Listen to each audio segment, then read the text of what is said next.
Kidlat News Updates. Sa ating mga balita, pagsasampa ng ethics complaint versus Senator Cayetano, pag-aaralan ni Senator Binay. 3 sa 5 magkakapatid patay matapos matrap sa kanilang nasusunog na bahay sa Iloilo. Utang ng Pilipinas umakyat sa 15.35 trillion pesos nitong Mayo. Pagpapalakas ng kakayahan ng AFP sa cybersecurity, suportado ni PBBM. Ako po si Cesar Soriano, kasama ang buong pwersa ng Kidlat News Channel para ihatid ang mga nangungunang balita sa buong kapuluan ngayon.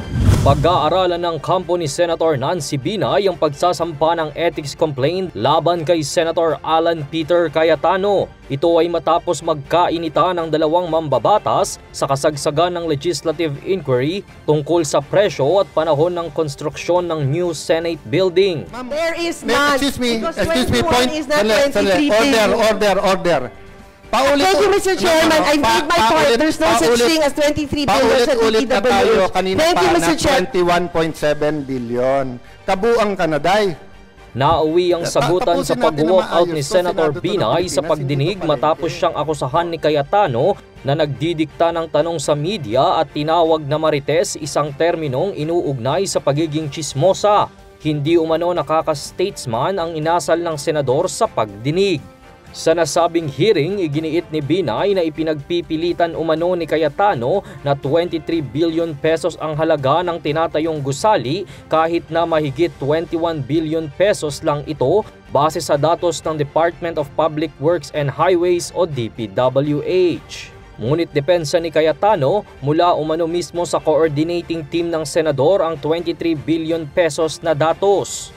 Unang ipinag-utos ni Senate President Francis Escudero na i-review ang proyekto matapos lumobo sa 23 billion pesos ang gastusin dito mula sa orihinal na 8.9 billion pesos. Patay ang 3 menor de edad na magkakapatid matapos matrap sa kanilang bahay na nasunog sa barangay Dalusan, Maasin, Iloilo. Ang mga namatay na biktima ay 5, 4 at 1 taong gulang. Ayon sa report, lahat sila ay may kapansanan at hindi makalakad dahil sa polio. Bukod sa mga nasawi, sugatan din ang 2 nilang kapatid na may edad na 12 taong gulang at 8 taong gulang. Ayon sa otoridad, natutulog ang magkakapatid nang pumunta ang kanilang mga magulang sa isang baryo malapit sa kanilang lugar. Pinaniniwalaang ang sahig sa ilalim ng hagdan ang pinagmulan ng apoy. Agad ding kumalat ang apoy dahil gawa lamang sa light materials ang bahay. Lumobo sa 15.35 trillion pesos ang utang ng gobyerno sa pagtatapos ng Mayo ayon sa anunsyo ng Bureau of Treasury ngayong araw. Pangunahing dahilan nito ay ang paghina ng piso laban sa dolyar. Base sa datos mula sa kawanihan, umakyat sa 330.9 billion pesos ang total state obligations nitong Mayo, mas mataas ng 2.2% kumpara noong Abril. Kumpara nung nakaraang taon, umakyat ang utang ng 8.4% o katumbas na dagdag na 1.193 trillion pesos na utang noong Mayo. Inaasahan namang magsasara sa 15.85 trillion pesos ang government debt sa pagtatapos ng taon.